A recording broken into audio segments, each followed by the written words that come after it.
driven down the 405 freeway with the radio, your favorite song, and the air conditioning caressing your hair, when all of a sudden, a black BMW cuts 3 lanes right across from you, and you have to slam on the brakes to save your life.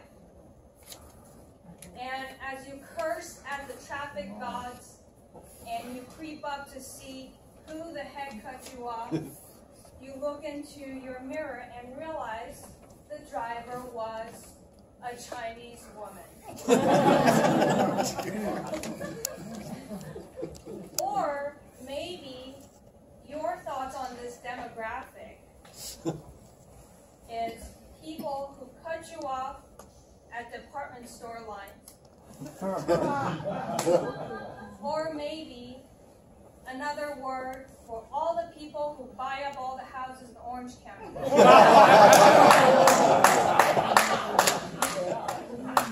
So I do want to apologize on behalf of all Chinese women who ever cut you off in traffic.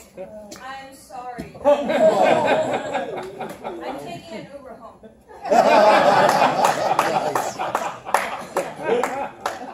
So I think to understand any woman from any country at any time, you must first understand her mother.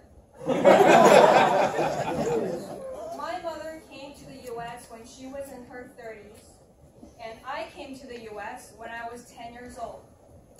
And I remember whenever I would hang out with my white friends, I would be so embarrassed of what my mother would say next. And it wasn't because of her accent. I have no issues with accents at all. But it was the things that she chose to talk about.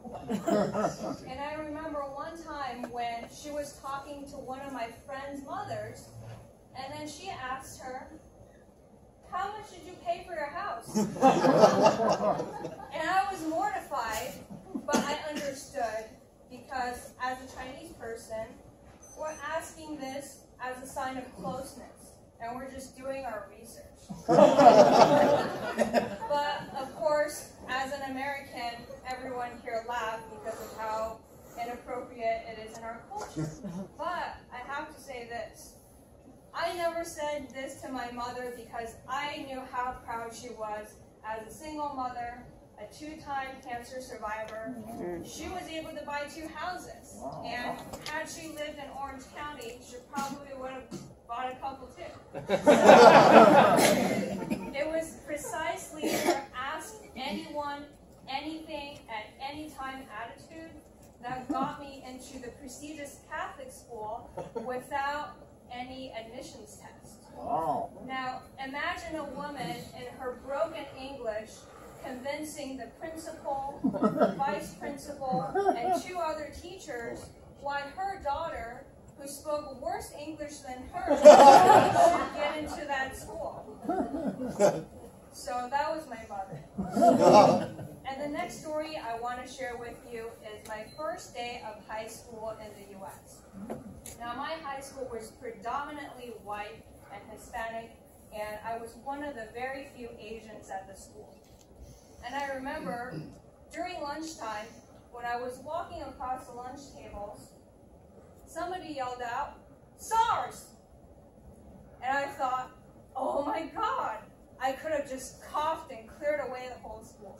Now, if you were expecting me to do some epic kung fu fighting, you'd be disappointed because I was smaller in high school than I am today. There was no way I was going to fight a whole group of people. And I know we all have this feeling of wishing that we would see our high school bullies bagging our groceries. But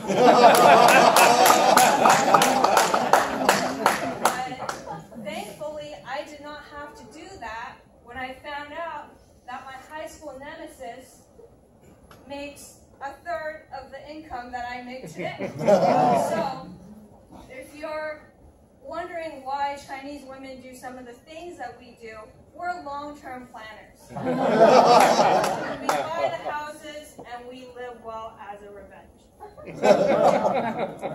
And the last story I want to share is the difference between an American man and a Chinese woman.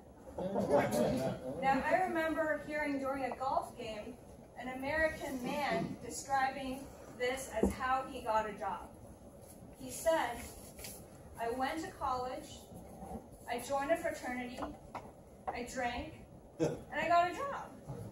And this man is now a user experience architect. And I work with many Chinese women, and I remember one of my clients hesitating for fear of being boastful, whether or not she should share the fact that she grew the company from 20,000 in revenue to 2 million. Wow. And she was hesitant about it. So if you want to know the difference, this is the difference. Now, I want to say that when the universe created the Chinese woman, it did have a sense of humor. It took away our sense of driving. It took away our sense of volume in public places. But it gave us a great drive for success. And for that, I am thankful. Thank you.